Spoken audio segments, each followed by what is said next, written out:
Welcome to AI and Economics by Ash Stewart. In my previous article, the first of this new series, I asked the question, will AI take my job? I did not give a conclusive answer, however. This is largely because, well, nobody knows the future. However, we can look at how things might change based on how things have changed in the past. Let's set the stage to explore this further and take the discussion beyond where we left off last time.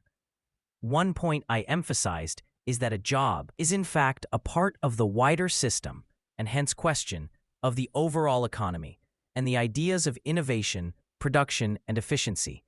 In other words, we cannot look at the question of jobs in isolation without considering such systemic factors. The other point I'll also emphasize is that human progress, technological, and in tandem, institutional, is like riding a bicycle uphill. You stop and you fall. Even if one society or nation refuses to innovate and make progress, another will. So ultimately, progress is a matter of staying competitive, even of survival. So let's assume we do proceed along this path of technological progress and see where this might lead us, taking this wider economic context. In recent decades, there has been rapid progress in information technology. In fact, we're practically walking computers, given the computing power and versatility in that flat and shiny object in your pocket. It may even be worth mentioning that a typical mobile phone today has more computing power than all of NASA did when they landed a man on the moon in the 60s. As a consequence of this, we discussed last time how the cost of global messaging has fallen to practically zero. And now with the advent of powerful thinking machines, AI that can speak and reason on par with human beings, we can and will offload a whole bunch of tasks in the cognitive domain to AI. This will especially be the case around the more mundane tasks that are inevitable in any professional activity. Alongside the progress in the cognitive or intellectual domain, we are also witnessing rapid progress in robotics, the physical domain. Thanks again to AI in general helping accelerate innovation in all other areas too.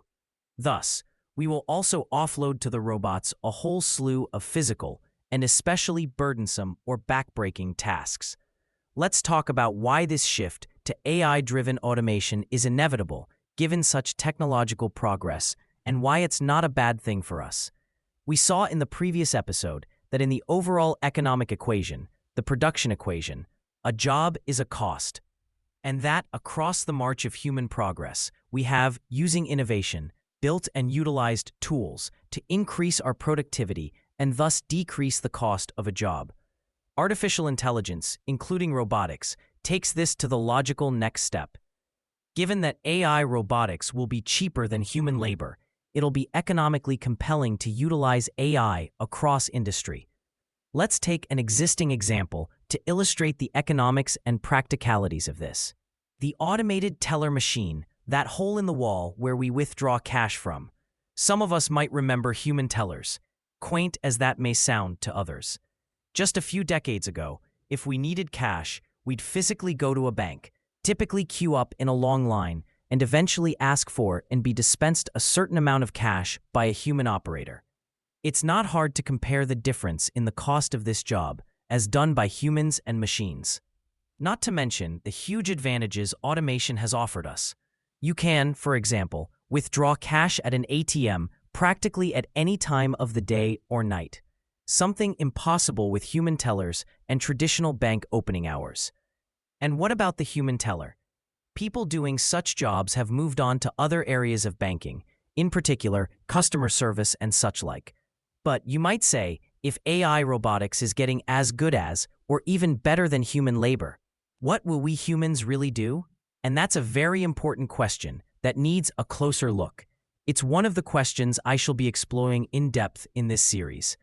Thanks for listening. See you again soon.